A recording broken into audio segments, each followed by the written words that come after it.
JavaScript keeps getting new features about arrays. And so in ES 2024, a new feature called array grouping was added to the language.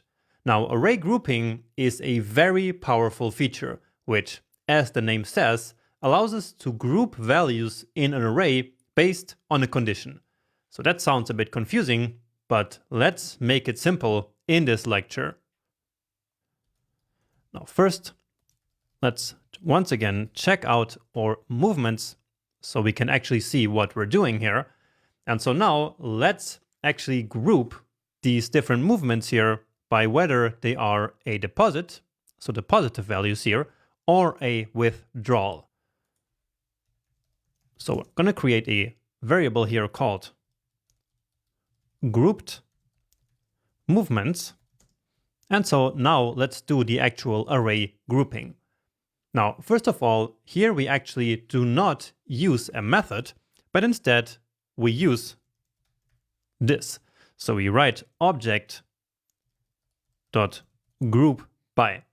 So this is very different from what we did earlier, where all these different array features were actually methods called on an array.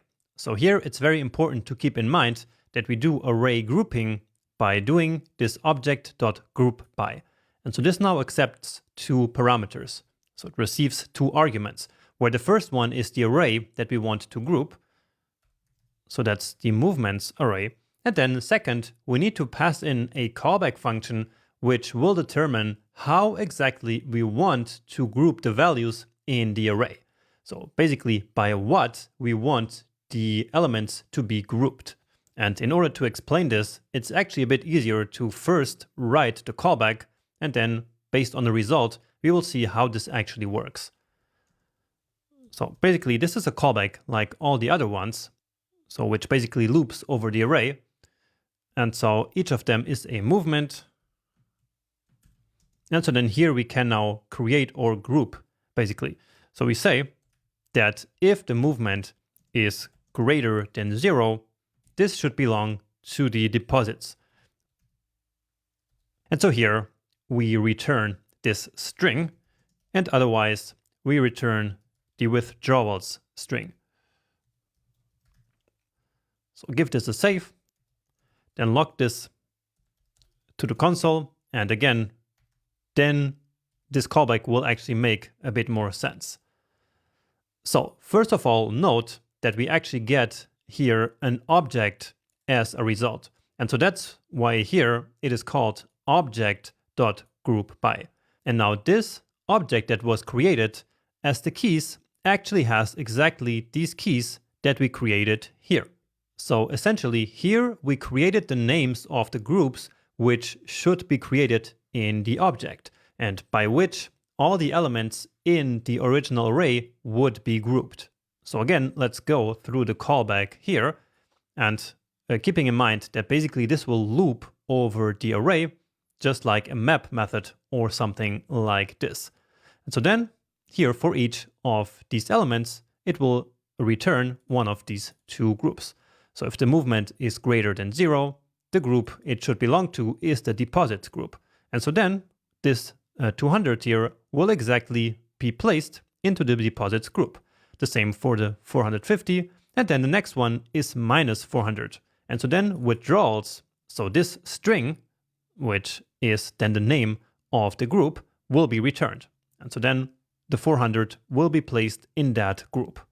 So essentially here in this callback function, we need to return the different group names that we want our array to be grouped by, and then each of the elements of the array will be correctly grouped into one of the categories according to our code here. So it could, of course, be many more groups than just these two. For example, by using one or more if statements. And let's actually do that next here. So let's go up here and check out our accounts. So we have this accounts array where each of them is this object here. And each of them has a movements array which has different length. So for example, this account here has only done 5 movements, while this one here has like 8, and this one also like 8 or something like that. And so we can classify these different accounts by the number of movements that they have made. So let me just demonstrate what I mean by that. So let's say grouped by activity. And so let's say object dot group by. And I think that with this example, the way we return the different category names that we want will become a bit more apparent. So here, this time we want to group the accounts array that we just saw. And in that array, each of the elements is an account. And so here, let's do a couple of operations. First of all, let's determine how many movements there actually were. So let's say movement count. So that's then account dot movements dot length. And so remember, the idea here is to classify these different accounts by the number of movements that they have made. So let's do that. So here, of course, we can then come up with some arbitrary numbers. So let's say if the movement count is greater or equal 8, then return very active. Let's just copy, paste this a few times here. Then let's say if it's greater or equal than 4, then return just active. And if it's just 1, then moderate. And otherwise, so basically if all of these fail, then it means that there are no activities at all. And then this account is inactive. So here it is very clear that these 4, so this one, and this here are the 4 possible groups in our final object. And each of the accounts will be sorted into one of the groups based on this condition right here. So on the code that we wrote there. And so let's then check the result as always. And here we get inactive, and then all of them are in there. Well, that cannot be right. And okay, here it is length like this. All right, so we have a few that are very active. All of these here. And then we have 3 that are very active. So these 3 have 8 movements. This one has only 5 movements. So here we didn't get a huge variation. Let's just come here. Maybe I'm going to delete all of this here. So this account should now become inactive. And indeed, there we have it. So now this one is categorized as inactive, this Steven one here. Let's put it back. Let's maybe put only 2. Then it should become moderate. And yeah, there it is. So as you see, there will not be a category here. So there won't be a group if none of the elements in the array can be placed in that group. So right now there's no inactive group. And after putting this back to the original, there are only these 2. So very active and active. Okay. So this here was a very explicit example of how we can manually create these different groups and assign each of the elements in the array to one of these groups. But now, taking it to the next level, this grouping actually makes even more sense when used with objects and then grouping simply by one of the object properties. So that's going to be one of the main use cases that you'll probably use this technique with. So this object.groupBy. So let's then come back to our counts array. And let's see how we could categorize these here by one of these properties.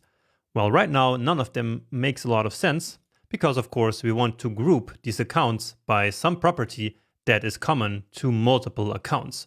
So if we were just to group these accounts by their interest rate, for example, we would just get 4 different groups. So this doesn't make a lot of sense. We need something that multiple accounts here have actually in common. And so those are then actual groups. So instead, let's actually create one property here. So let's say that these different accounts can have different types. For example, let's say premium, standard, or basic. So premium, then let's just copy these here, and here, and here. So let's say this one is basic, and this one is standard. All right, so again, let's just pretend that we're getting all this data here from some web API, so from some database, for example, and then we want to very easily categorize, so group these different accounts simply by their type. So very common to do something like this. I mean, not necessarily grouping accounts by types, but simply taking one property of the objects and then grouping these different array objects into these different groups based on that. So this will make more sense once we actually write the code. So let's say grouped accounts,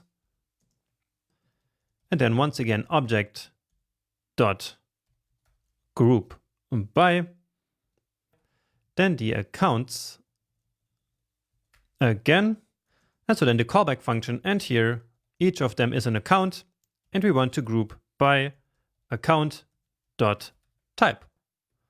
So let's check this. Grouped by accounts, and beautiful. There we have our group names, which in this case are actually coming directly from the type property of the objects in the arrays. And as I mentioned earlier, this is actually a pretty common use case of array grouping. So these two are our premiums, then we have one standard and one basic. And here, just to simplify this even further, which is a syntax that you will see many times, let's just copy paste this just so you have both of them, is to immediately destructure the type out of the account here. So basically just like this. And then here we of course need the parentheses, otherwise this destructuring doesn't work. And beautiful. Here we get the same result, but with this even nicer syntax here, where we have to type even less. Great. So array grouping really is an amazing new addition to the JavaScript language. And the possibilities here are really endless, as I'm sure you can see just by these 3 examples. And I'm sure that you will actually find many ways of using this in your own project in the future. So always keep this array grouping in mind. The last thing that we're going to learn in this section is how to programmatically create and fill arrays. So far, we have always simply created arrays like this, right? So basically writing them out by hand, literally. So just like this, or maybe we might have done it also like this. So using a new and then the array constructor, and then passing in all the numbers here as arguments, and then that also creates this array, right? Now, in these cases, we basically already have our data. So, for example, 1, 2, 3, 4, all the way to 7. So that's the data that we already have. And so therefore, we could then manually create these arrays. However, we can actually also generate arrays programmatically, so without having to define all the items manually. And there are many situations in which this is necessary, and there are also multiple ways of doing it. And the easiest one is to again use the array constructor function. So let's create a new array here like this. And then I will pass in only one argument, 7. So what do you think is going to happen? Well, we might think that this is going to create an array with only one element, number 7, right? But actually it doesn't. Instead, it creates a new array with 7 empty elements in there. And it simply contains nothing. So this output is very weird indeed. And the reason for that is this weird behavior of this array function, which does it so that whenever we only pass in one argument, then it creates a new empty argument with that length. So if we don't know about this special particularity of the array constructor function, then this can lead to weird errors. Okay? Now, also, we cannot really use this X array for anything. For example, we cannot call the map method on it to now fill it up. For example, we might want to do this. So map, and then in each element, we might simply want to put something there, like a 5. But then you will see, well, actually we need to log it to the console. But you will see that nothing happened here. So this is not really useful except for one thing, because there is one method that we can call on this empty array, and that is the fill method.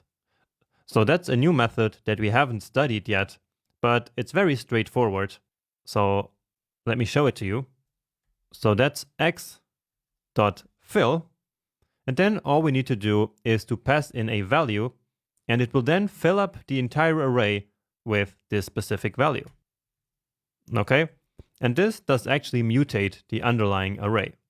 So we can just change it there, and then simply log the entire thing to the console here. So this doesn't work. Let's take it out. And now we get this array full of 1s. But let's actually turn this off so we can experiment a little bit more with fill, because this method is actually a little bit similar to the slice method. So besides this value that we want to fill the array with, we can also specify where we want it to start to fill. So let's say only at index 3. And so we also can specify a begin parameter, and then it only starts at index 3, which is this one. So it will then fill it up until the end, unless we specify an end parameter, just like in slice. So let's say 5, and also just like in a slice, the final index here is not going to be included in the array. So just these 2 here are filled up. And of course, we can also use the fill method on other arrays. So it doesn't have to be an empty array. Let's say we actually define this here as an array. Okay, and then we can also fill that array. So let's say r.fill, let's fill it with 23 at position 4 to 6. And again, it will mutate the original one. And so you see that we put these 23s in these 2 positions. So from 4 to 6. Let's say from 2 to 6 to put some more in there. Okay? So this is the fill method plus empty arrays. So empty arrays plus fill method. And with this, we created an array programmatically, so without actually having to write it down manually, right? So let's bring this part back also to see it. So it's an entire new array that we here just created with our code. And indeed, the fill method can be very useful sometimes. However, what if we actually wanted to recreate the array from our first example? So what if we wanted to create this R array programmatically? Well, for that, we could use the array.from function. So that's array.from. And this is how we use it. And this is actually something completely new. And we didn't see this before. So here we are not using the from here as a method on an array. Okay? Instead, we are using it on the array constructor. So that's why it's array.from. And this array here is exactly the same as this one. So this function. So again, array here is a function. And then on this function object, we call the from method. So that sounds confusing, but we will make more sense of it in the object-oriented programming section. But anyway, into this function here, we can first pass in an object with the length property. So let's set it to 7. And then the second argument is a mapping function. So it is exactly like the callback function that we pass into the map method. So to start, let's also programmatically recreate this array here of 7 ones. And so let's write a callback function here. And in this case, we don't even need any arguments, but we still have to write the function. So let's write an arrow function here, which will simply return 1 in each iteration. So no arguments, no current element, no current index, and nothing. So all we want to return is a 1, and that will then put a 1 in each of the array positions. So let's call this one here y, and then log it to the console. And indeed, we get here the exact same result that we had before. But in my opinion, this is a lot cleaner than using this weird new array behavior then and together with the fill method. So in my opinion, this is way nicer. But anyway, let's now take it one step further and actually create this initial array from 1 to 7. So array.from length equals 7, and then our callback function. And as always, we get access to the current element. So let's call it current first, and then the current index. And so the index will vary between 0 and 6. And so all we have to return from this function is I plus 1. Okay? So again, this callback function here is exactly like the one in a map method.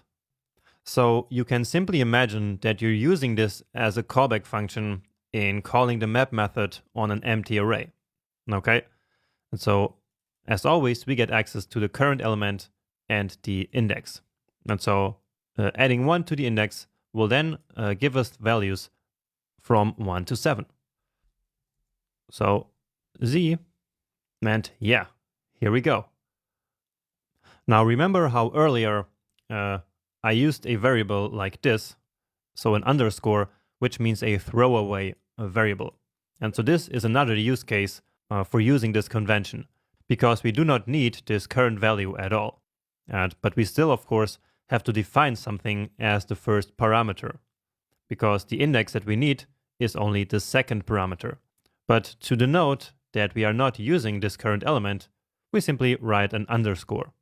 Okay, and then other programmers will also understand this convention and automatically know that we don't use this parameter. Okay, so this is how we create an array programmatically, and I hope you can see all kinds of different use cases for this. For example, you could create an array with 100 random dice rolls. So maybe you want to try that out on your own, and that is actually one of the assignments that I have later here for this section. So there's going to be a couple of exercises, and this will be one of them. But you can try it out immediately if you feel like it. So try array.from to generate an array with 100 random dice rolls. Okay, see if you can do that. But anyway, let's now move on and see a more real use case of the array.from function. Now, this array.from function was initially introduced into JavaScript in order to create arrays from array-like structures. So remember how I talked about so-called iterables before? So things like strings, maps, or sets, they are all iterables in JavaScript. And so they can be converted to real arrays using array.from. Okay?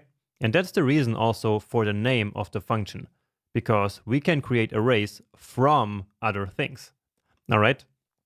Now, besides these obvious iterables that I just mentioned, like maps or sets, another great example of an array-like structure is the result of using query selector all.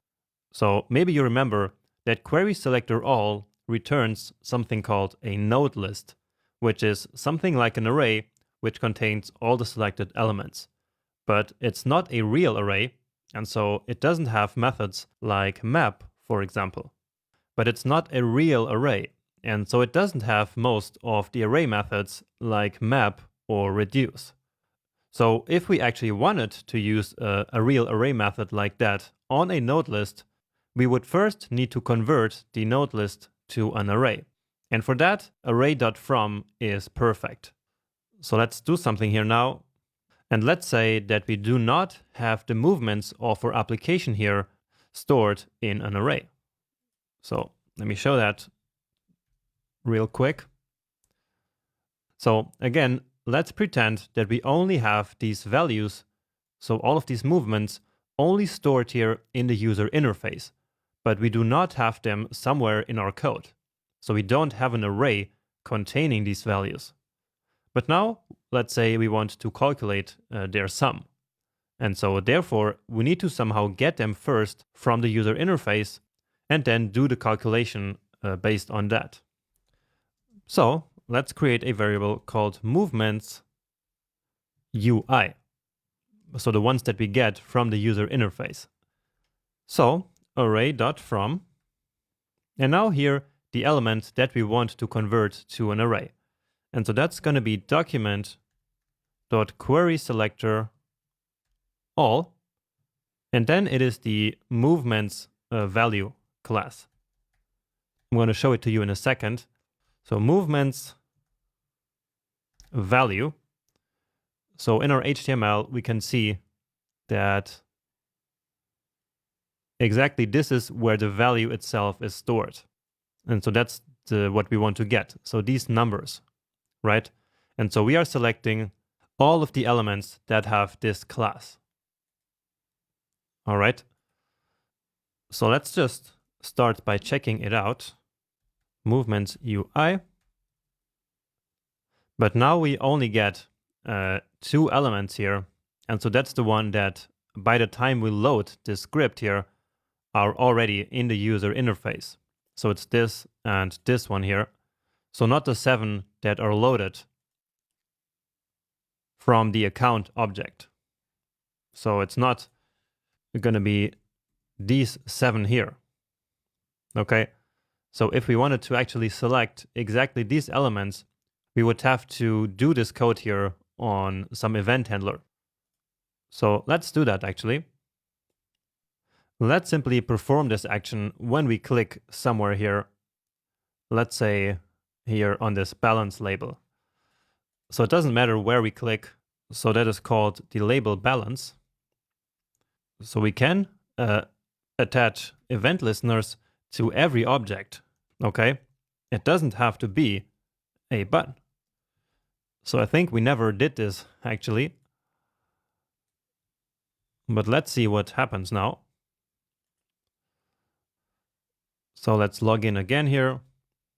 And again, remember that we are doing this so that we can now read these 7 movements from the user interface as we click here.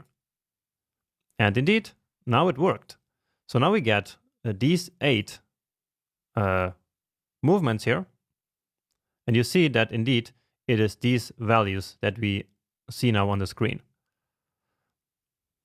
All right. But now let me also show you that we cannot call the map method on it, because the map method would be useful to now actually get just the number. Because you see that here we also have this euro sign, and so we need to get rid of that. And so the map method would be perfect for that. So what we would like to do is, let's just do it here for now. We would love to take the current movement. All right. And so in this case, the movement here, well, let's just call it element actually, because right now it is a DOM element.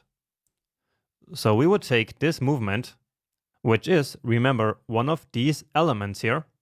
And so from this element, we need to take the text content. And then we also want to replace the euro sign with nothing, basically. So I'm using the emoji picker here again on the Mac, but you can just get the symbol from your text up there, so from the code we already wrote. And I want to replace it with nothing. But now you will see, as we try this again, that it's not going to work.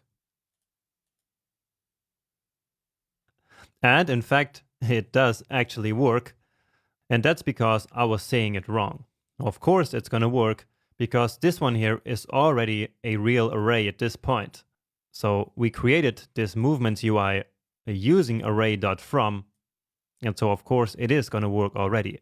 It would not work if we did it directly on the result of the query selector all, okay? So sorry for that mistake. So it did indeed work already. But we can make this even better. First, of course, we need to convert this to a number. But that is not the point here, actually. So the point is that we can use now the second argument of the array from a function here, which is, remember, the mapping callback.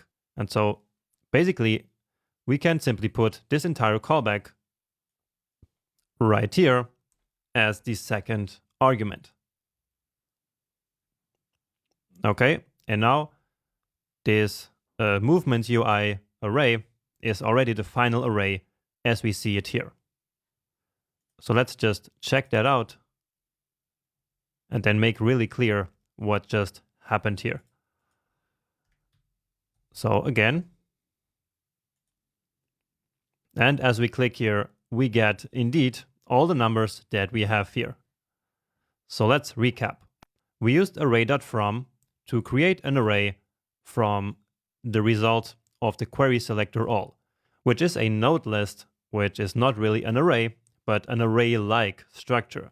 And that array-like structure can easily be converted to an array using array.from.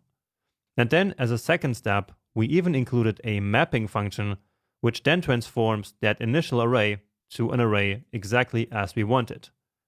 So basically converting the raw element to its text content and replacing the euro sign with nothing. Okay, and so then in the end, we end up exactly with the array of numbers that we intended. And by the way, I'm not sure if I mentioned it earlier, but there is another way of converting this here to an array. So let me grab it here. So movements UI2, and then we can actually spread the result of this query selector all into a new array as well. So this also creates the array, but then we would have to do the mapping separately. And so actually I prefer this. So to me, the array.from function was a great addition to JavaScript in ES6. Okay, and that's actually all I had to tell you here in this video. So that was the last couple of methods and functions that we learned about arrays. And indeed, we learned a lot of methods in this section, right?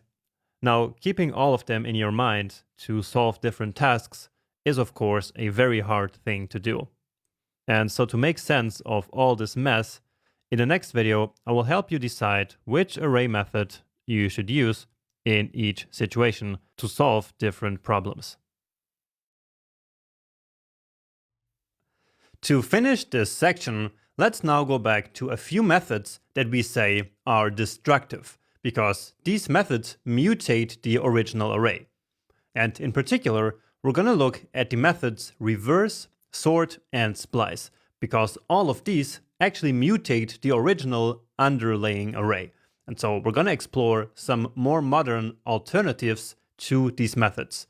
And this is necessary because oftentimes, and actually most of the times, we do not want to mutate the original array. And so that's why now in modern JavaScript, we have some alternatives. And so let's look at these alternatives one by one now. And we're going to start with reversing an array, which remember we can use the reverse method on an array. So just like this. Let's also store this in some variable. Let's say reversed movements like this. All right. But then watch what happens as we log the original array, so the movements before and after the reversing operation here. So can you guess what's going to happen in these logs? And actually, let's also log the reversed movements. All right. And so here we have our three results. So this is, of course, the original array. Then we have the reversed one. So nothing strange here. That's just the result of doing the operation. But then last here in the end, we again log the original array. But as you see, this one has also been reversed, meaning that the original underlying data structure has actually been mutated. And as I just mentioned in the introduction, many times this is not what we want. So again, the reverse method here is a destructive method because it did indeed destroy basically the original movements array. And many times this is not what we want. So we want to basically preserve the original and here essentially taking a copy. So we could actually achieve that by using the slice method. And I think we've done this before. And so then we would actually get the result that we want. So only reversed movements would now be reversed, but the original would remain untouched. But instead of doing this, we now have a nice small quality of life improvement, which is the toReversed method. So that method will basically just replace these two steps in one. So toReversed like this, and there we go. So we get again the same result as before, where the original data structure has not been touched.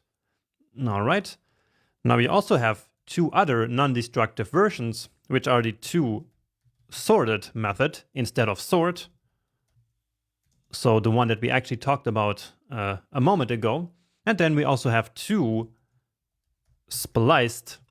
which replaces the splice method, which is also a destructive method. So these two work just exactly the same way as their originals. So toSpliced works in the same way as splice, and toSorted works in the same way as sort, with the only difference that, again, they will not touch the original array and leave it intact. So there's no need to go over these two here now again, because you already know how it works. There is, however, one completely new non-destructive method which we can use to change elements in an array. And again, without changing the original one. So let's start with the destructive way. And remember that if we want to change a value in an array, we just do it like this. So we say movements, and let's say that we want to change the second element to something else. So 0 and 1. So this one here, this 450. Let's say we want to change this to 200.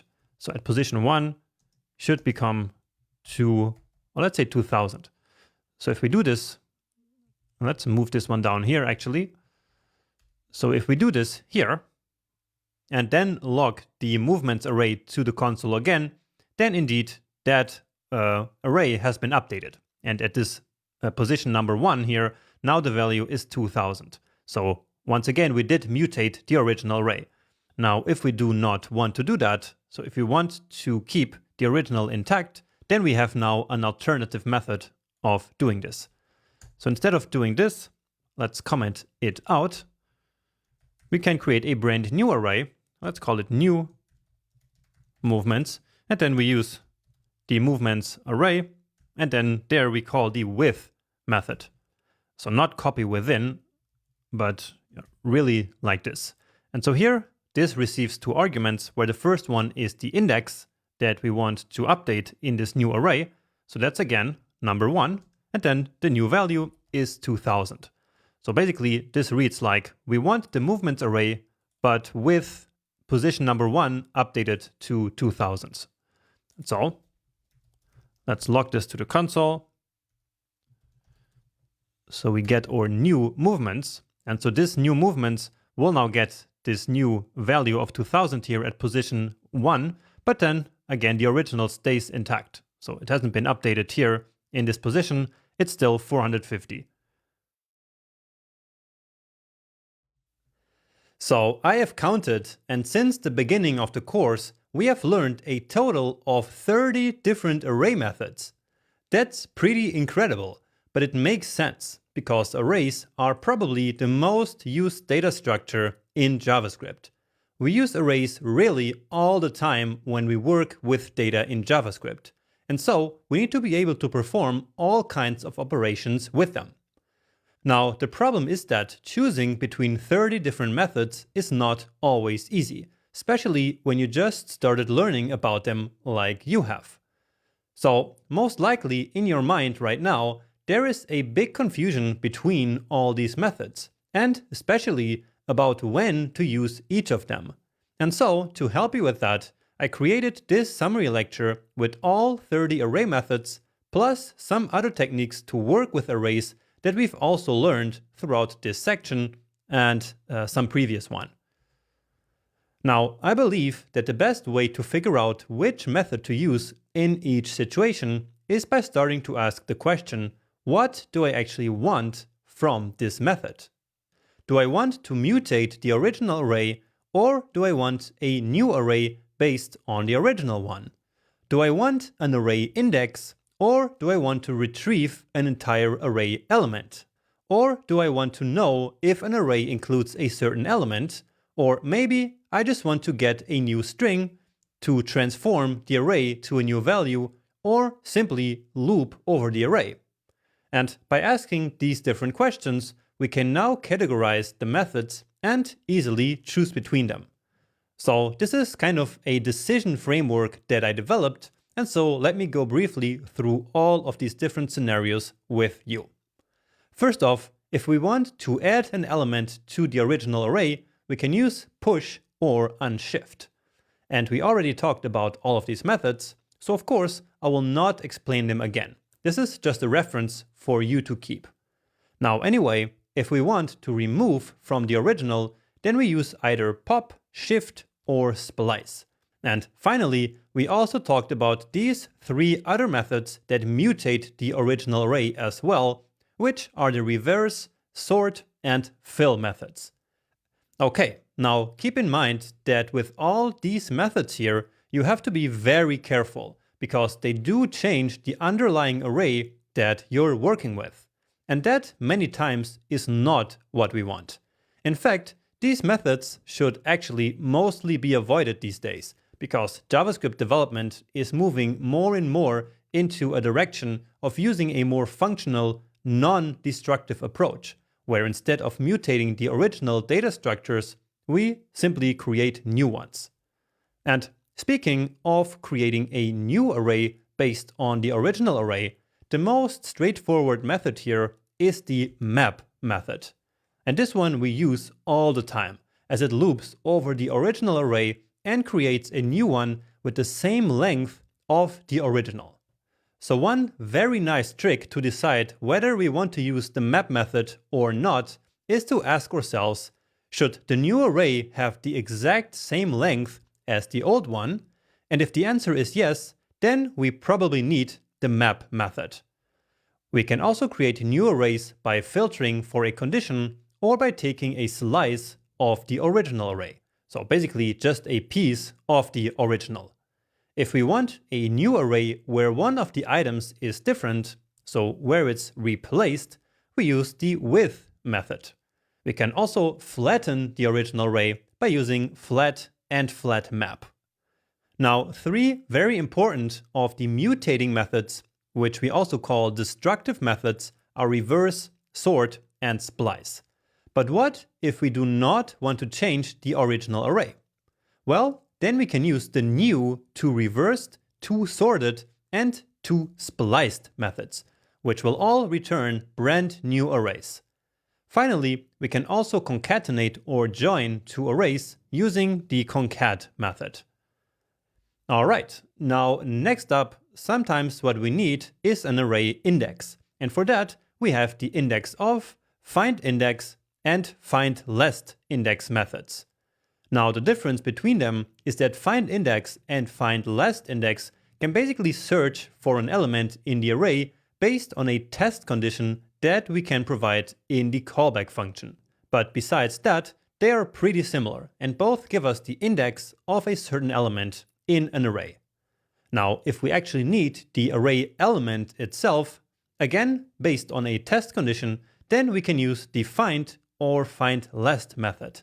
And so these ones are pretty similar to findIndex and findLastIndex, but instead of just giving the index, they give us the entire element that we're looking for. So in practice, find and findLast are a bit more useful. But what if we already know the position of the element that we want to get from the array? Well, then we can just use the add method, which will do the exact same thing as using square brackets to retrieve an element.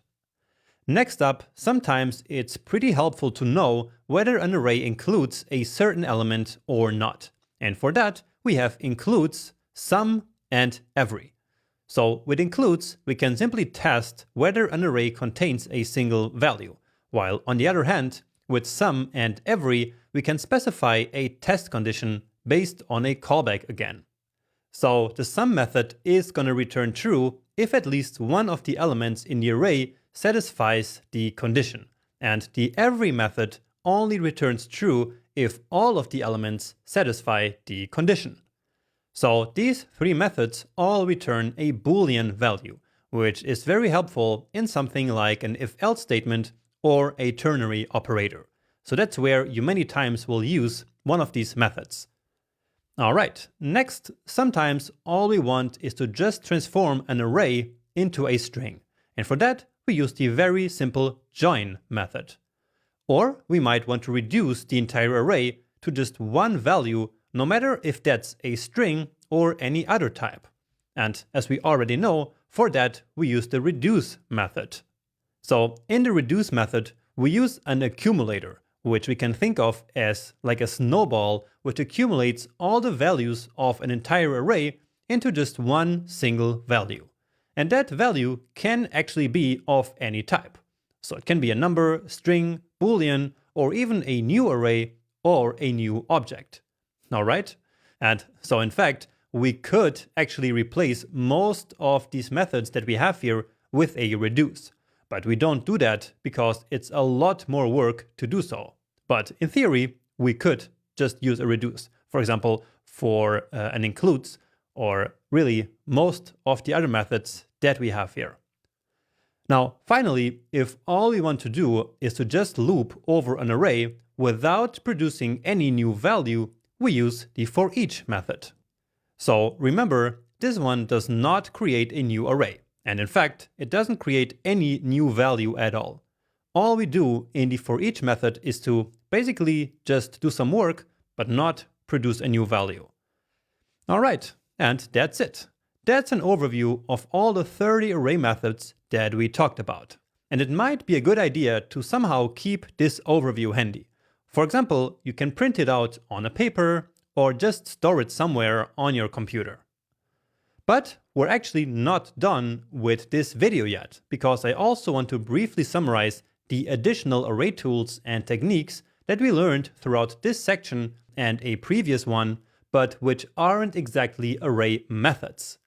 So, first of all, besides all the array operations that we just looked at, we can also group arrays by different categories by leveraging the object.groupBy function.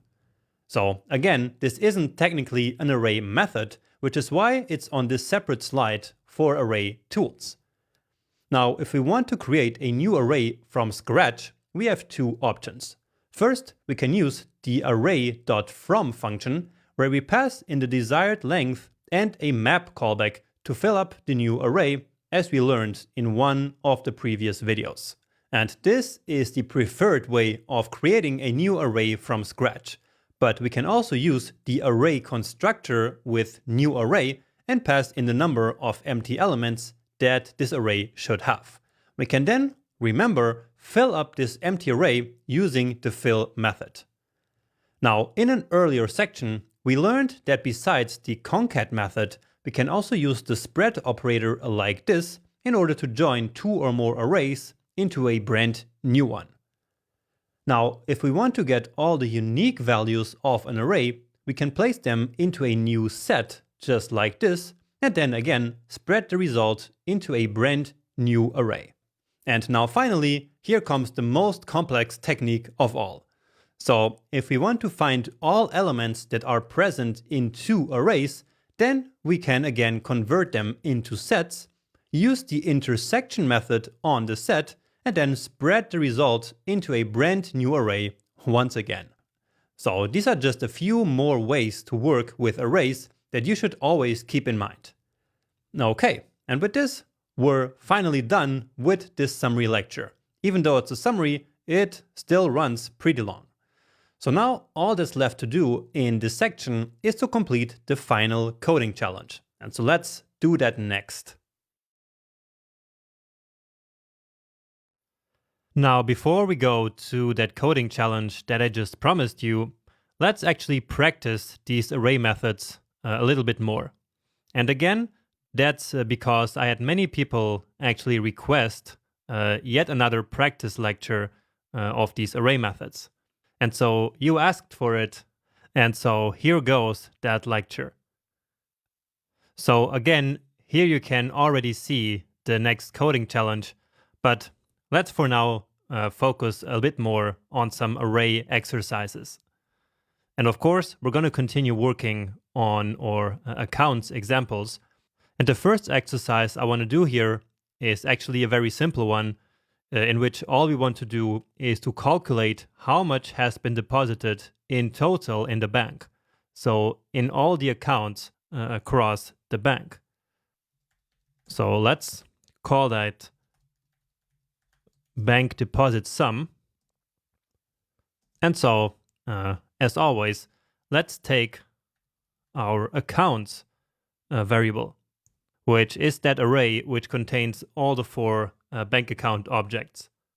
Now, the first thing that we need to do here is to somehow get all these movements that are in these different objects all into one big array, so that we can then from there filter the deposits and then add them all together, just like we have been doing many times throughout this section.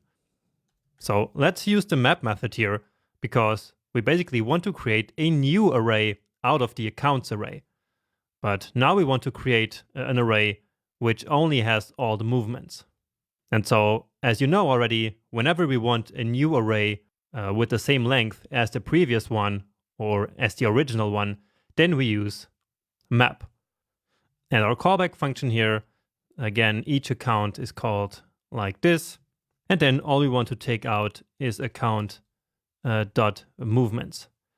And let's start by immediately taking a look here at this variable. And of course, missing the log here. And indeed, we get an array of arrays.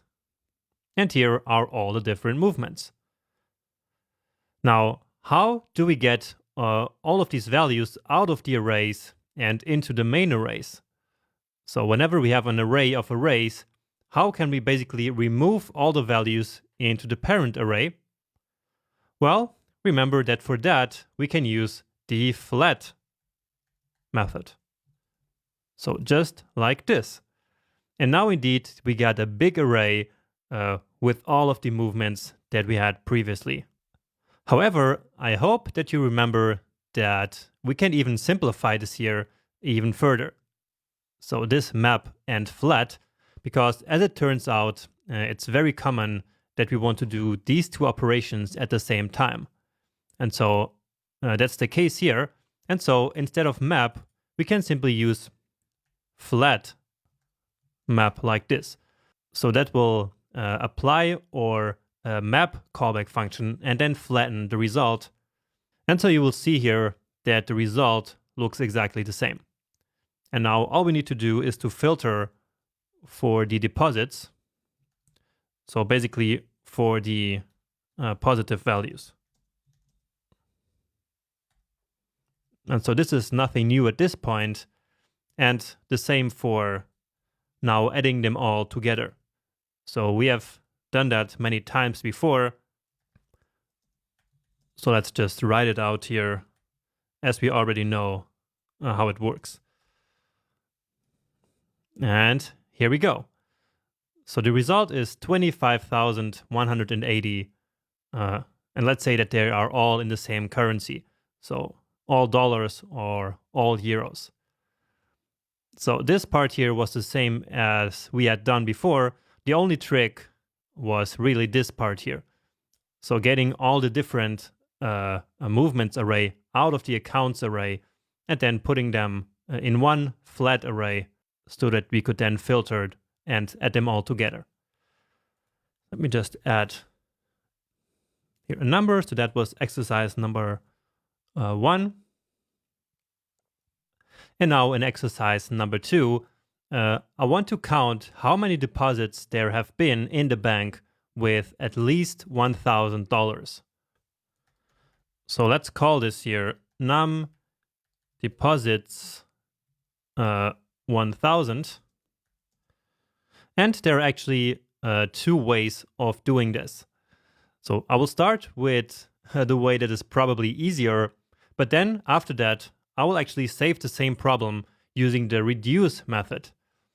So many people have asked me for advanced use cases of the reduce method because it is probably the most difficult of all of them. And so therefore, I want to show you how we can basically count things using the reduce method. But again, let's start with the easier solution here. And so if we want to count the deposits, basically now we have to do the same thing as we did here, right? So we have to take all of the movements and put them all into one array. And let's log that here already. And here it's accounts. And so you see we have a similar result to previously. And now what we could do here is to filter for movements greater than 1,000, like this. So movement greater than 1,000, which leaves us only with these. And then from that, we can simply take the length, right? And so this will then return 5. And indeed, this shows us that we got 5 deposits over $1,000. Let's say at least, so greater equal. All right, so that was one way of doing it. Let's comment it out because as I mentioned before, I actually want to show you how we could do the same thing using reduce. So let's get rid of this part because the flat map, of course, we still need that. We still need that array with all the values themselves. Now, okay, so you already know that the callback function of the reduce method always has as a first parameter basically the accumulator. So that's like the snowball onto which we want to accumulate a certain value. So here that is the sum, which we started at 0, and then onto that sum we keep adding the current element, and then basically in each iteration we returned that entire new value. So the previous sum plus the current value. Okay, so again, this here is the accumulator, which is like the snowball onto which we keep adding our snow, which in this case here was the sum. But now in this case, our snowball, so our accumulator, will be the number of movements that are greater than 1,000. All right, so let's call that the count, and then here again the current. Then here we're going to have the function body, and again we will start counting at 0. So this initial value right here is just like having any value outside of a loop where we keep storing a new value. And that new value might very well be a counter that we only update on a certain condition, which is exactly what we're going to do now. So we will say that whenever the current value is greater or equal than 1,000, then we want to return the count plus 1. And otherwise, we just want to return the count. So give it a save. And here we get our result. I think it was 5 previously. Let's just take a look at the array itself by simply logging it to the console here like this. Or we should probably even do this to actually see the whole array. And you see that it is indeed 6. So before it was just 5 because I had it like this. And so you see there is one movement with 1,000, and so then it is only 5. But what matters here, and let's get rid of this. So what matters is that our reduce function here works. So we can even use reduce to basically simply count something in an array. So what's important to keep in mind is that we have this value here outside. So this accumulator, which we can use to reduce the array down to anything that we want. And in this case, it is a counter, but it could really be anything. And we will actually do something even more sophisticated in the next example. But for now, I want to bring your attention to this part here of the code. So this adding 1, right? So you know that there is an operator for simply adding 1. So let me duplicate this here. Then I will comment it out. And again, you know that we can simply use plus plus here like this, right? Or at least we think so, because now as I reload, we are back to this being 0. So why do you think that is?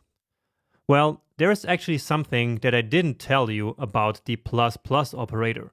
And so I thought that this was a good opportunity to maybe clear that up. And for that, let's simply do a very simple example down here. Let's say let a equal 10. And then let's log to the console a plus plus. And so again, you see that a is actually still 10, even though we used this plus plus here. So why is that? Well, the plus plus operator does actually increment the value, but it still returns the previous value. So if we now log the a again here, you will see that now it is indeed 11, right? So the plus plus operator did its job here, but the thing is that when we use it like this, it will still return the old value, which here was 10. All right, and so the same thing happened here. So we did count plus plus, which then increased the value from 0 to 1, but the result of this expression here is still 0. And so 0 was returned here to the next iteration, and therefore, in the end, we will always have 0. So like this, it's impossible to increase the value to 1, 2, 3, 4, 5, and 6. So this is actually something really important to understand about the plus plus operator, and which I didn't make really clear before. Now, fortunately for us, there is an easy solution, because we can simply use the so-called prefixed plus plus operator. So we can write it before the operand, so plus plus a. And so now the result of this here should already be 11. So both of these should now be 11. And indeed, they are. And so if we do the same thing here, then that will now finally increment or counter here, and we are back to seeing 6 as our result here. So let me keep this one here actually just as a reference, again, because I didn't talk about this before. All right. So that was exercise number 2. And now let's go to exercise number 3, which will be an even more advanced case of the reduce method. And in this one, what we're going to do is to create a new object instead of just a number or just a string. Because why not? So we already know that reduce boils down array to just one value.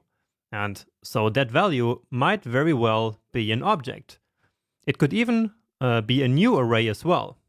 And in fact, we could use reduce to replace many of the other methods that we have. So reduce really is like the Swiss knife of array methods. We could use it for everything. Okay, and with that being said, let's get started on this exercise, of which the goal is to create an object which contains the sum of the deposits and of the withdrawals. So basically we want to calculate these two sums all at the same time, all in one go, using the reduce method. So let me call this one sums, and then we have to start again in this way. So we need to get all of our movements into just one array. So I'm just copying that. And then here comes the reduce method. So here the first element, as always, is the accumulator, which again I will just call sums. And then the second one is the current value. Here we will actually need a function body to write our code. And then we need the initial value of the accumulator as always. And as I was saying, the goal of this exercise is to create an object. And so our starting point then of course also needs to be an object. And this could be an empty object just like this, or we could of course also already start filling it. So let's say that we want to start with deposits of 0 and withdrawals at 0 as well. Okay, and now here in our function body, we can simply basically ask if the current value is a deposit or a withdrawal. And once again, we do that by checking if the value is greater or below 0. So if it's greater than 0, and here again using the ternary operator, so if it is, then we want to add the current value to the deposits. So to this value here in our object, right? Now here in this callback function, what actually is this object here? Well, it is simply sums, which is our accumulator, right? Because this here is always the initial value of that accumulator, so of this variable. So we can access the deposits on sums dot deposits, and we can then add the current value onto that. And if not, so if current is below 0, then we can add it to the withdrawals. Okay, now we're actually not yet done here, because remember that in an arrow function, the value is only automatically, so implicitly returned when we don't have a function body with curly braces. But right now we do here, right? And so therefore we have to explicitly, so to manually return the accumulator from the function. So that's how the reduce method works. We always have to return the accumulator from each iteration. Now, usually that happens implicitly, like here, but you already know that this function here has an implicit return, right? But this is easy to forget in these cases, so that's why I'm emphasizing it here. So again, we always need to return in the end the accumulator. And so now this should actually already work. So sums, and indeed we get all the deposits and all the withdrawals. And this value should be the same, as this one here, right? But now we calculated it in a different way and put it directly in an object by using the reduce method like this. So that's great. And let's actually destructure this object immediately. So we can do this. So we need to now use the exact same names as here. So deposits and withdrawals. And so here we can now log these two to the console. And indeed, we now get these two values here. Now this works just fine already, but I don't really like this part here so much. So let me just show you another way in which we could do it. So I'm just commenting it out here. Maybe you actually like this part here more, but we actually have some duplication here. And so let's fix that. So this part here is very similar to this part here, right? All that changes is the deposits and the withdrawals. And so we can actually do this.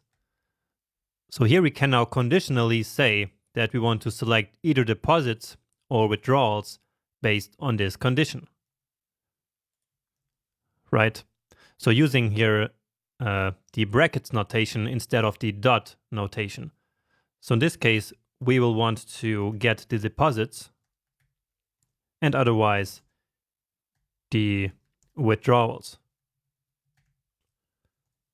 And so then it's onto this value that we want to add the current one. And here I probably have some spelling error. And yeah, so we get the same result, but I think that this way here is just a little bit cleaner. But in any way, what matters here is that we were able to create a brand new object based on the reduce method. And this can be really helpful in many situations.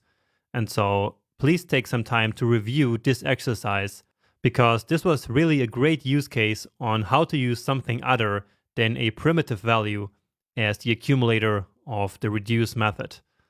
And I would even challenge you to do this with arrays. So as a challenge, I would challenge you to recreate any of the examples that we did previously in this section with map, filter, and reduce to use only the reduce method. And that is totally possible.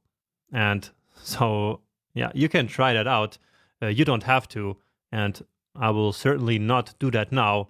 But as an exercise, and to get an even better understanding of the reduce method, you could totally do that. Now, this lecture is already running a bit long, but I still have one more exercise here for you.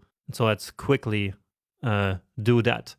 And this one will not have anything to do with the accounts now, but instead what I want to do now is to create a simple function to convert any string to a title case. So title case basically means that all the words in a sentence are capitalized except for some of them. So there are some exceptions. Let me try an example here. So this is a nice title would be converted to this is, and then the A is lowercase. So this is one of the exceptions. And then nice title. All right. So let's get to work here. So convert title case is going to be a function which takes a title and will then convert it. And so this is going to be a nice exercise combining string and array methods all in one function. Let me start by writing an example of a string here that we might want to capitalize. So convert title case. And let's actually try this one.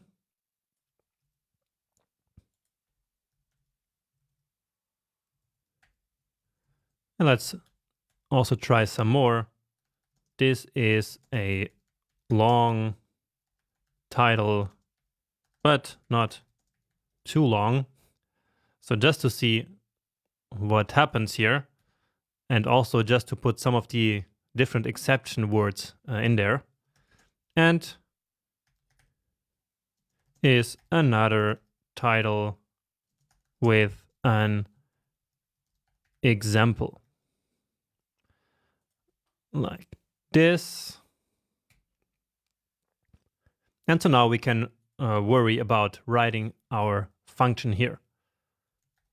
And let's start by creating an array which contains the exceptions, so the words that should not be capitalized. And the exceptions are a, n,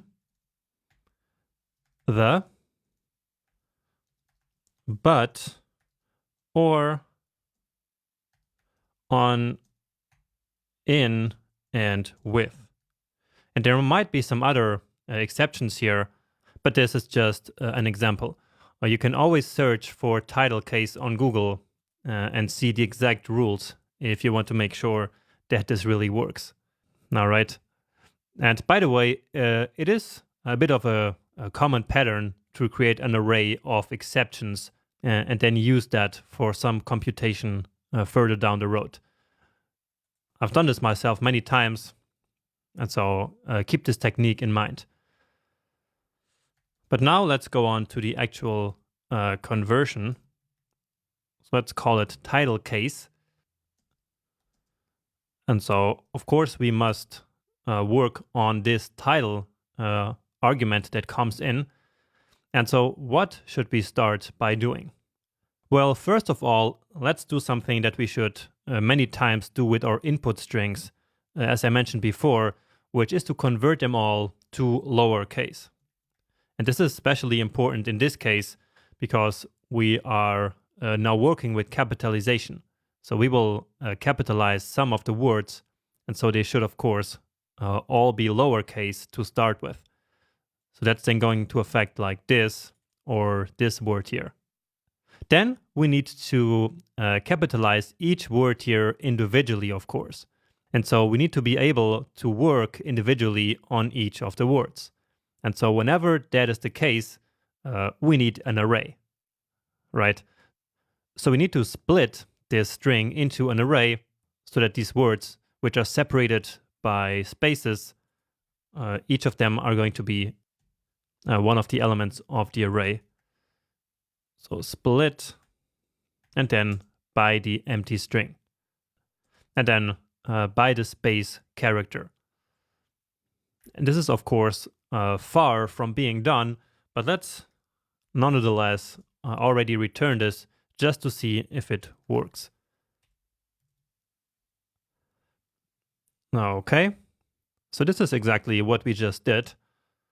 And so now let's work on these words. So basically we want to now go through the array and capitalize each of the words that is not in the exceptions array, right? So here, for example, the A is in the exceptions array, so we don't want to capitalize this word, but we want to do it for all the other ones. So basically we want a new array with all of these same words here, so the same 5 elements, but some of them capitalized.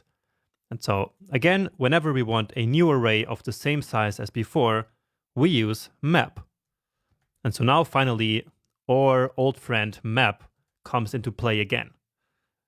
So in this array, each element is a word, so let's call it that. And so again, we want to capitalize it. So let's just do it for starters for all of them. And remember that one of the techniques to doing that is to take the first character of the string, so like this, and put it to uppercase,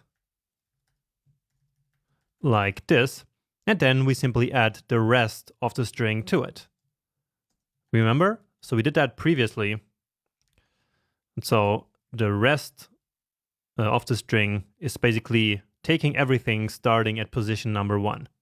So let's check that. And indeed, it worked beautifully. Now the only problem is that we have these exceptions here. So we have an A here and a but, and here is a with. And so we want to now use the exceptions array to exclude them. So how should we do that? So excluding kind of sounds like filtering maybe, but that's not what we want here. Because we still want to keep an array of the same length, we just don't want to apply this here to all the words. And so what we're going to do here is another logic. So we will do exceptions, and then we are going to check if the current word is included in that array. And so for that, we have another array method, which we studied many times before, which is called includes. So here we are checking for that word, and then, as you know, this will return a Boolean. So true, false. And then we can use that Boolean to basically ask if the word is an exception or not. So if the word is indeed included in the exceptions, then we want to simply return that word, right? And only otherwise we want to then return the capitalized version. So let's check. And indeed, that already worked. So a and but and down here the with are now no longer capitalized. Let's actually change or fix that here. Exceptions like this. So that looks better. So again, let's go over that logic here. So if the current word, so for example, this a here, is included in this exceptions array, then simply return that word. So without any modifications. But if not, well, then capitalize it according to this rule or this technique here that I demonstrated earlier. And so after that, it is actually really easy. Now all we have to do is to join the array back with the space, and there we go. That's actually it. I noticed that I just forgot one word here, which is and. So that's also an exception. Let's give it a save. And so this creates this weird situation where the first word of the title is actually not capitalized. And of course, we don't want that. But that's actually an easy fix. All we have to do is, in the end, then capitalize that entire title case, right? So basically doing this here on the final output that we have here. But let's not copy this. Let's instead refactor this into a standalone function. Let's put it in here actually, because we don't need this function anywhere else. So capitalize, it takes a string, and then here instead of word, we will use string to make it a general function. And then here we will call it with word.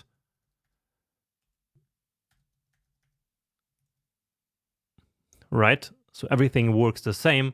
And then, as I mentioned earlier, when we return the title case, we simply capitalize it again.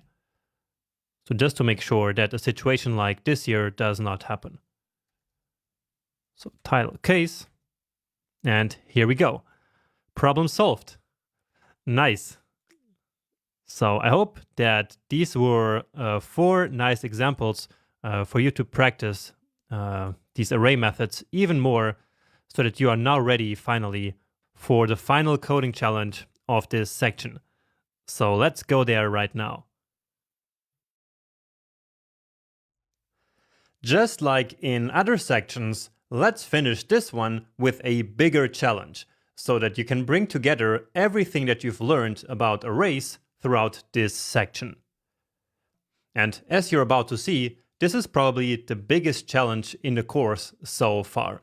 But that's for a reason, because array methods and arrays in general are so important that it's really worth spending some time on practicing your new array skills here. But anyway, in this challenge, we are still studying dogs. And this time around, Julia and Kate are trying to figure out whether dogs are eating too much or too little food. Now, once again, I'm not going to read all of these instructions here, but first, before the tasks, you have some formula here for the recommended food amount. Then here you have some more considerations, and then finally these tasks here. So it's these 10 tasks, and then some hints, and then as always the test data down here. Now, just for the first one here, it's important to note that we actually never did something similar to what you have to do in this first task, which is to loop over the array of objects down there that I just showed you and do some operation on these objects, but without creating a new array. So again, just looping over the array, but without doing any work. So you need to figure out which of the array methods is the best one to do this, and then, well, just use that method. So maybe you can use that summary lecture in order to find that out. All right. And then you can just read for yourself what you need to do in these different tasks. And just like before, if you want the written version of all of these tasks plus this test data here, then please make sure to go to the final version of the code of this section. So there you will have all of this. But I can also just keep the cursor here a little bit, so you can then pause the video here. Then you can read the first few tasks and complete them. And then in the end, you can move down here to see the rest. So do it however suits you best. But in any case, I see you back here in some time once you're done with the challenge. All right, good to see you back here.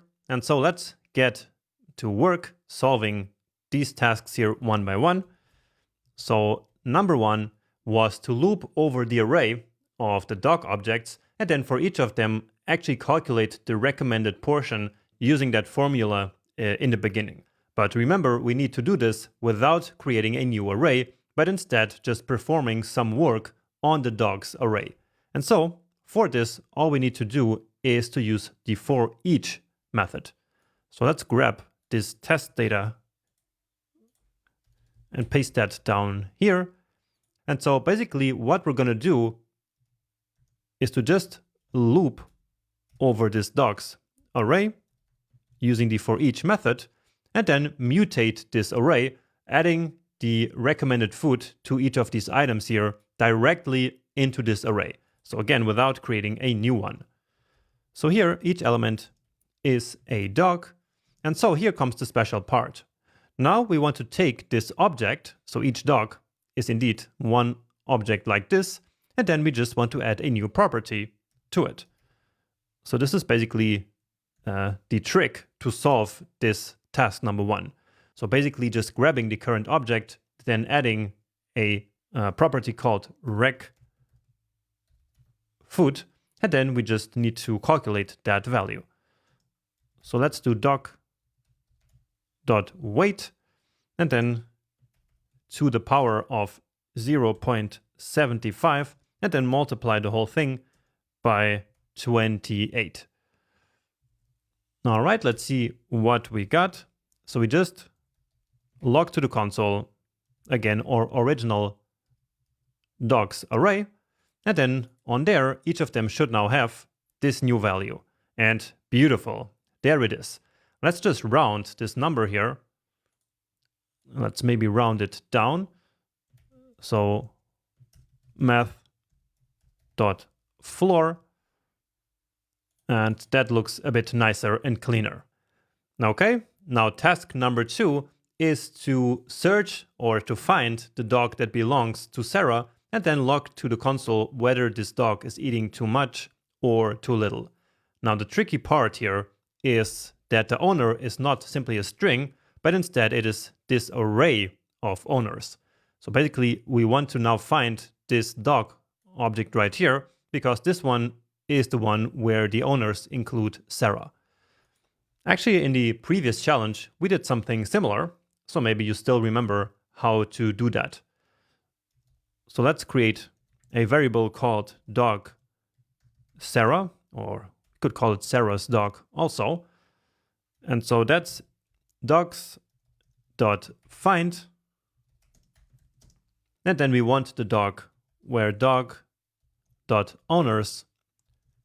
includes Sarah. And then let's check out if we got the correct one. Dog Sarah, like this. And indeed, there it is. And so now all we have to do is to check whether the recommended food is more or less than the current food. So that should be pretty easy. So let's just write a string like this. Sarah's dog eats. And then here we will have either too much or too little. So we can use a template literal here. So that's what we're doing. And then here we're just going to have a ternary operator, which will compare the current food with the recommended food. So dog Sarah dot current food. If it's greater than the recommended food, then we will say too much and otherwise too little. So let's do that. Dog Sarah dot reg food. So this is the recommended food portion that we just calculated in the first step. So without that first step, the whole challenge falls apart. You can't do anything then. So in this case, here we're going to output much and otherwise little. All right, let's just check this. I think it was this one right here. And yeah, so currently it's eating 275. And so that's definitely too much. It's way much than the recommended portion. Next up, our task is to create an array of all the owners of the dogs that eat too much and that eat too little. So that shouldn't be all too hard. Owners, and then too much. So we want to grab all the dogs and then just filter by the ones that are eating actually too much. So dog and then dog dot current food is more than dog dot recommended food. And then here we want to grab the owners. So that's a map and then dog dot owners.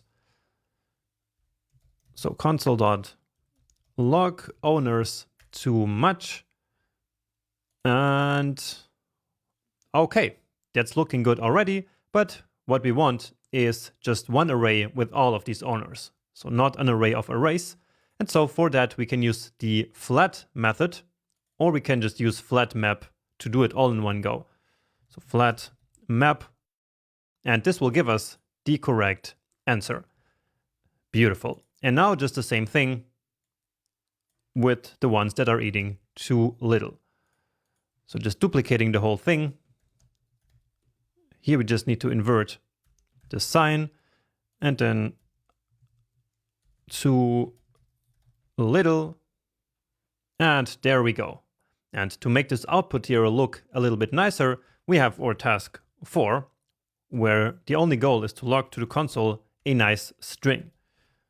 So it basically joins all of these names into one string. So that's exactly what we're going to do. So we're going to log a template literal again. And then here we just take these that we just created, so these arrays, and then we use the join method. And again, hopefully you used that summary lecture, which told you exactly that if you want a string out of an array, then you can use the join method. So that's exactly the tool that we're reaching for here. So here we then need to specify the separator. So let's just start with just a space. And then here, dogs are eating too much. Let's just see how this looks in the console. And then Matilda, Sarah, John, Leo's dogs are eating too much. So here, I think in the task, it says that there should be like an end in the middle. And so that's very simple. We just do it like this. So this looks more like a real sentence here, even though maybe it should be commas here, like Matilda, then comma, Sarah, and so on. And then the last one should be a Leo. But that's a bit too much work. And you can do that if you want. But I'm just going to keep it simple here. And do the other one as well, of course. And nice. Moving on, for task number 5, what we need to do is to log to the console whether there is any dog that is eating exactly the amount of food that is recommended.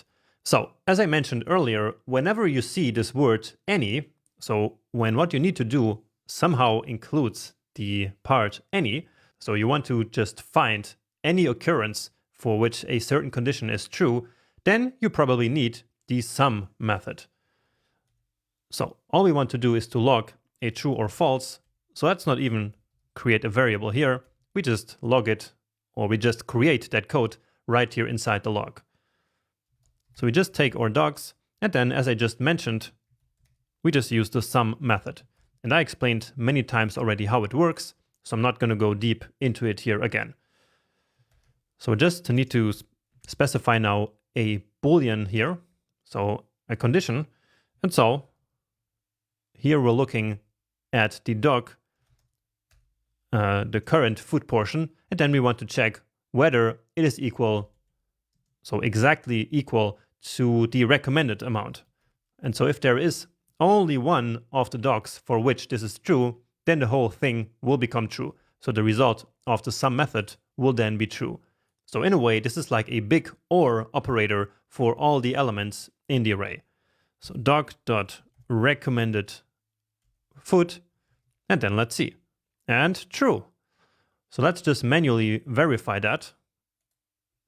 And indeed, here we have one dog in that condition. So this one here, the current food is 244, and that's exactly the same as the recommended food. Now, if we wanted to check whether all of the dogs are in this condition, so where these two values are the same, then we would use the every method. And so then, of course, we would get false here. But the task was just to do the calculation for one of them. Next up, we need to log to the console whether all of the dogs are eating an okay amount of food. So not the exact same amount, so not where the current food is exactly the same as the recommended food, because that's actually pretty unlikely. And so here we're looking for the okay amount of food. So up here we have this instruction saying that eating an okay amount means that the current food is within a range of 10% above and below the recommended. So basically a floor and a ceiling of 10% around this recommended value. And then down here we have this hint which tells us actually exactly how to calculate that. So here it says that being within that range means that the current value is greater than 90% of the value, so that's this part, and at the same time it is less than 100% of that value. So yeah, that's exactly what's said here. So the current portion should be between 90 and 110%. All right. And again, we need to check whether all of the dogs are in this condition. So, as we just saw earlier, this is the time where we now use the every method. So dogs.every. And then here, let's just write that condition that we just saw a minute ago in that hint. So the current food needs to be, again, less than the recommended food times 1.1. So that's the 110%, so the upper ceiling.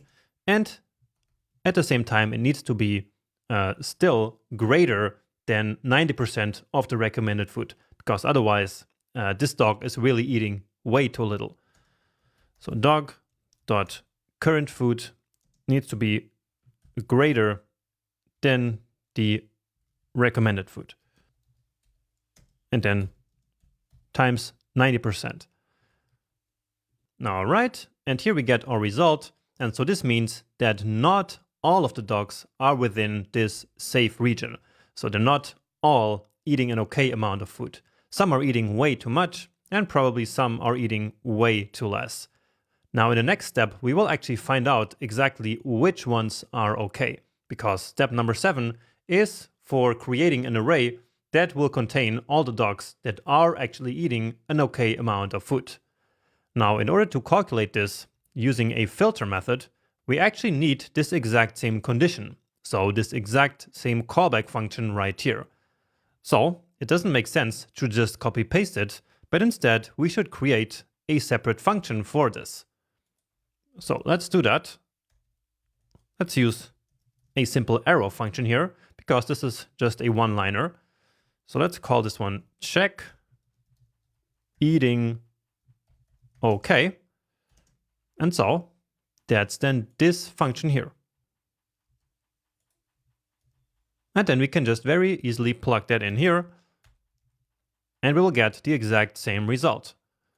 And with this callback function now in place, it is really simple to, again, use a filter method to find out which are the dogs that are eating an okay amount of food. So dogs eating okay are simply dogs.filter. And so here we now just pass in the exact same function. So let's then just log this to the console.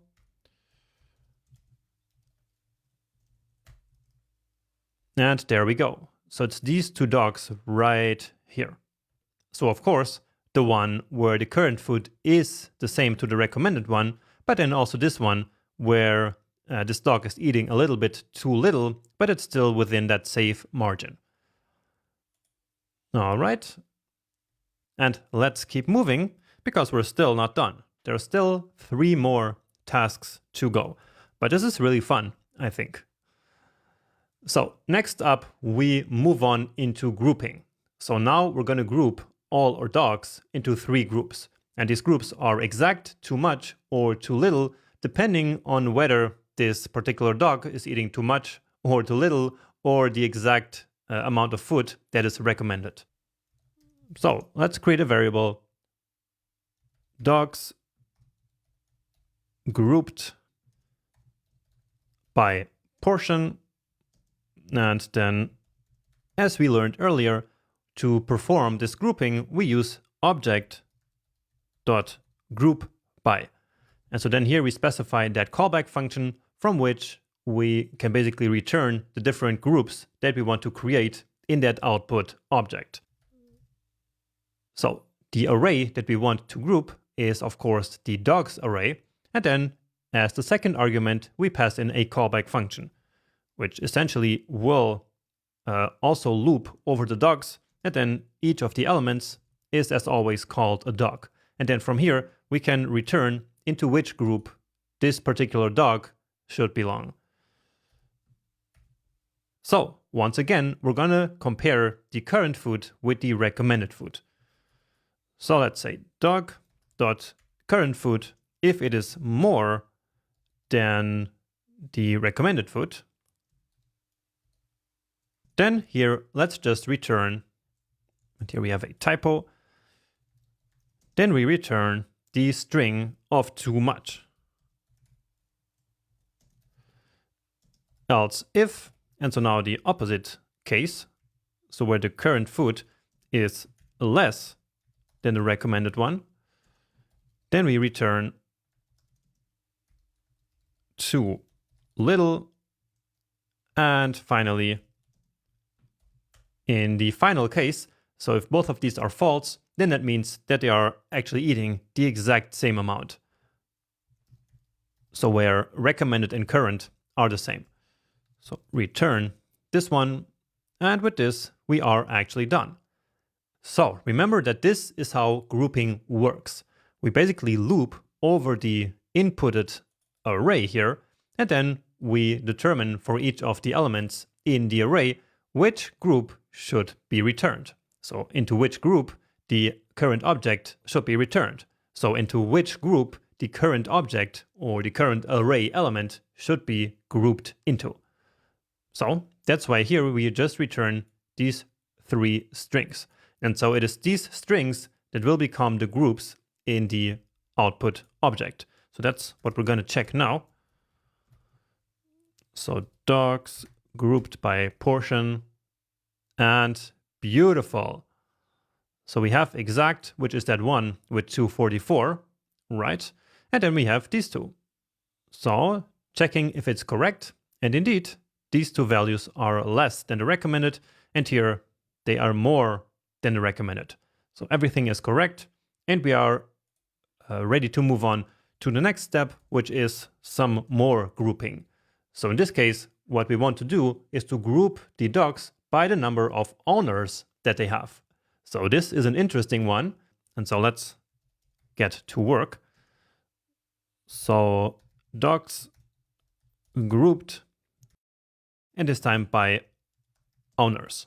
So again, object.groupBy. Again, we pass in our dogs, where each of the elements is a dog. And so once again, we now need to return the name of the groups that we want to return. Now, in this case, we don't know them beforehand like we did here. And so instead, we're just going to calculate them dynamically here, just like we did in one of the examples where we first learned about this array grouping. So back then, I think we used the account type. And this time, all we need to do is to calculate here the number of owners. So we don't, of course, have this value directly in the object, but it is very easy to calculate. So it's just dog.owners.length. Now we actually do need a string here, I believe. I'm not 100% sure. So let's actually log this to the console. Probably it's going to work with numbers as well, but it's not going to look very nice. So dogs by owners. And yeah, so the keys of this object here are simply now these numbers. But let's make this a bit nicer. So let's create a template literal. So placing these inside the backticks. This here will be inside the curly braces. And then let's just add a dash owners. So this then is a little bit easier to understand what's happening.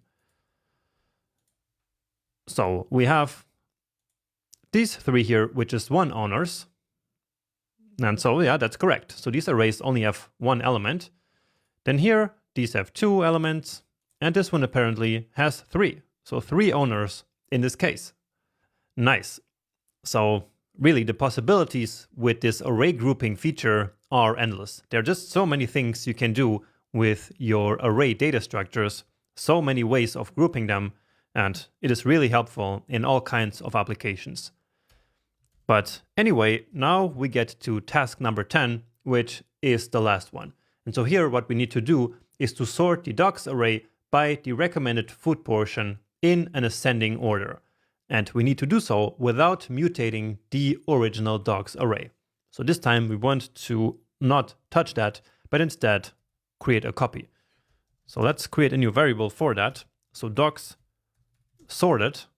And so we're going to take the dogs, and instead of using sort, we will do to sorted.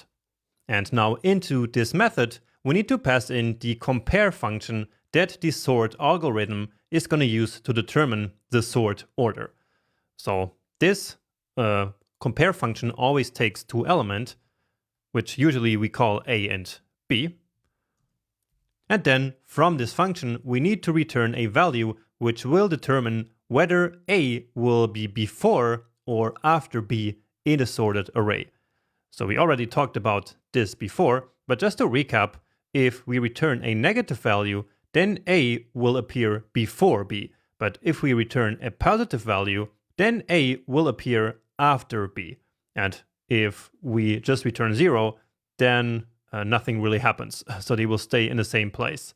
Now, one nice trick that we can use, and which we also used before, to sort an array in an ascending or a descending way, is to just subtract one value from the other.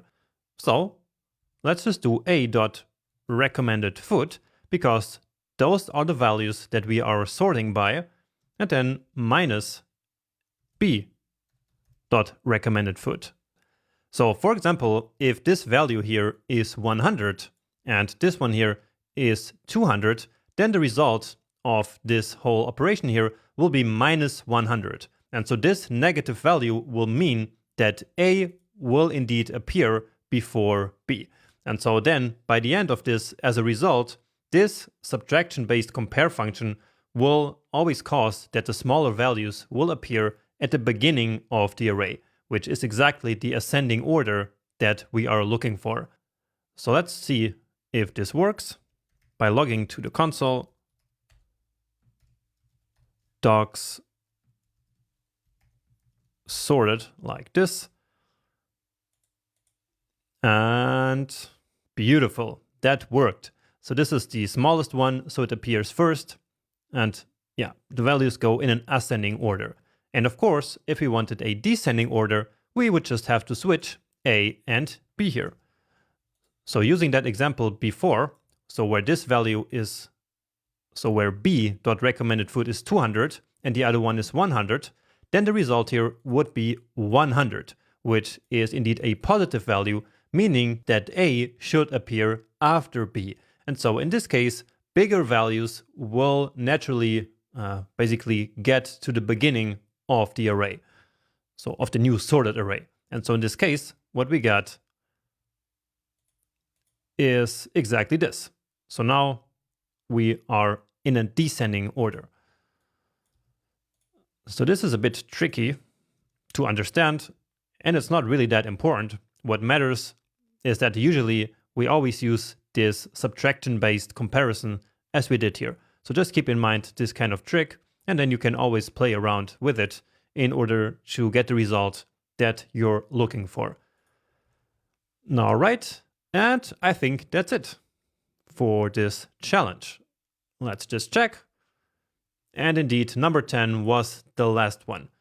Great, so congratulations for completing this huge challenge and also completing this huge section. But trust me, it was really worth it, because one of the main things you will always do when working as a JavaScript developer is to work with arrays. That's really one of the main parts of the job. And so that's why I went really deep into arrays throughout this section. So I hope it wasn't too much, but again, even if it was, I'm sure that it was worth it. You will need many of these tools throughout your professional life. And now, if you need, just take a break, and then once you're ready, just meet me in the next section. So hopefully I see you there very soon.